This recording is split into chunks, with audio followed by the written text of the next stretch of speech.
Good morning. Today, well, is a finish on a project that I'm doing for a local lumber yard. They cut slab wood, which can be as thick as 4 inches or 5 inches thick and be 12, 15 feet long and weigh a pretty good chunk. So they needed some heavy duty carts to put this on so they can move it around their work area. So here, I'm gonna walk you through what we've done so far. Okay, on the floor here you can see this 3x4 tubing. It is 3/8 of an inch thick. So it is, there's our turkey editor involved. Anyway, and this is what primarily the frame of the cart is made with. There is also a piece of 1x3 that is a 1/4 inch thick, and that is used for the bracing across it, which I will show you here in a minute. Okay, we have several carts here. This is one that they had that needed some work. What I did basically was take it. The wheels were bolted on at one time, and they had these, these plastic wheels here, and you see how well they've held up. They have been basically destroyed.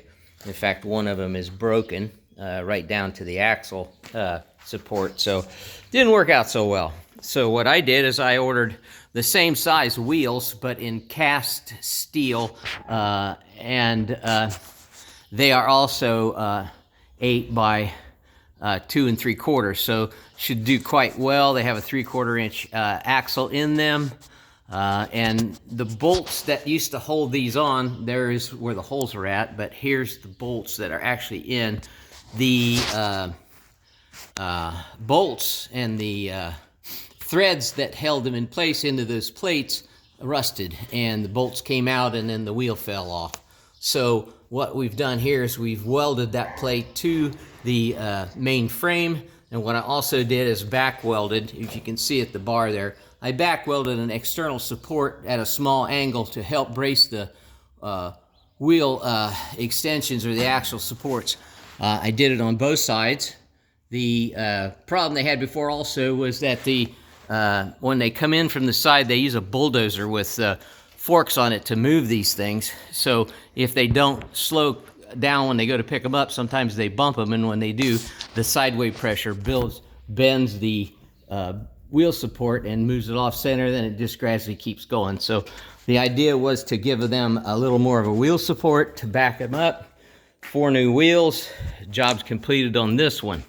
So what we also did is that tubing on that is 1/4 inch, and there is a slight bend in the main bar between the wheels, and that's due to the weight. They may put up to 4,000 pounds on these things, so it does play havoc on some of them. So that's the reason why the 3/8 inch 3x4, and that's what this cart is completely built from.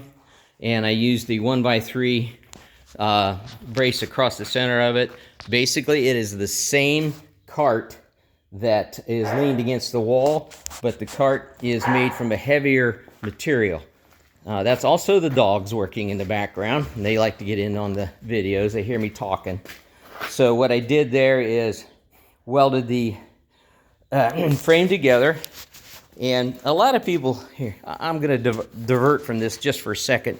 A lot of people think that the smaller welders, you can't do things like this. You can. It's not hard.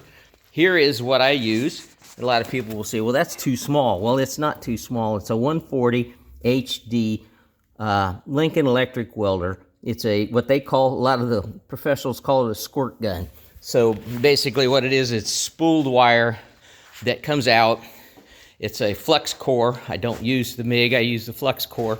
And it is, I also use Easy Weld, which is seems to be a pretty good performing welding wire. You can get it, if you buy it online, for like $24 to $29 per $10 or per 10-pound roll. And it comes, hang on here a minute. It comes this way, and it's on a spool like that, goes inside the welder, and you can do all the welding you want. Again, what I was talking about before that is that a lot of people say you can't do heavy welding with it. I beg to differ. What you do is you multi-pass it. Here is some of the welding on it. Multi-pass it. You put one in, one down, one on top, and tie it together. And if you need more, you do the same thing over again. And you can do it on long welds, small welds, whatever you choose to do it on. But it works quite well. Here's another example of it. You just put your weld down, tie them all together, and that will hold this together without any problems. I use a razor cutoff wheel to cut these. I found that razor seems to last a whole lot longer than a lot of the other kinds of cutoff wheels. They are, let's see if we can grab one here. I may have to get some more. I've got some ones here that I've about used up. Yeah, sorry. Anyway, I also use the Gemini Norton grinding wheel to clean up wherever I need to do some grinding. It is a fairly thick grinding wheel, works real well. So that's the latest project. I will be building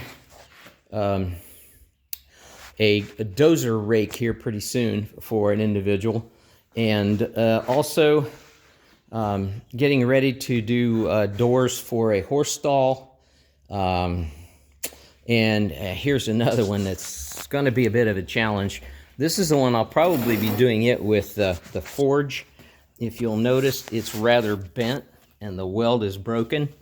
That is supposed to be straight across with this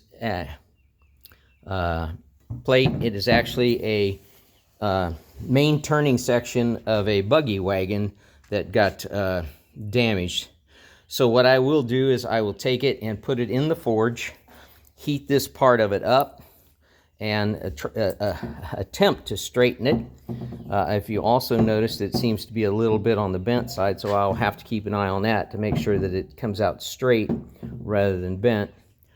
And that is the latest project there. And then I've got another one over here. This is a corner setup for a builder.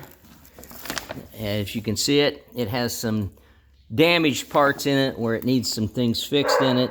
So that's what I will be doing next, is doing a little welding. This one here apparently got in the way of the bulldozer. So we'll have a little video on how to straighten that, since it is aluminum. We have to be careful, and it is tubing. So we'll see if we can get that done. So right now, that's the projects that I have going. I'm sure more of them will show up. There was some talk of me building a work deck for an Amish crew 24 feet long. I have done some repairs on some like that, but I've not actually built one. So as always, I stay busy, have fun. I like to weld. I don't mind doing the setup work, but I truly just like to weld. So have a blessed day, and I thank you for watching.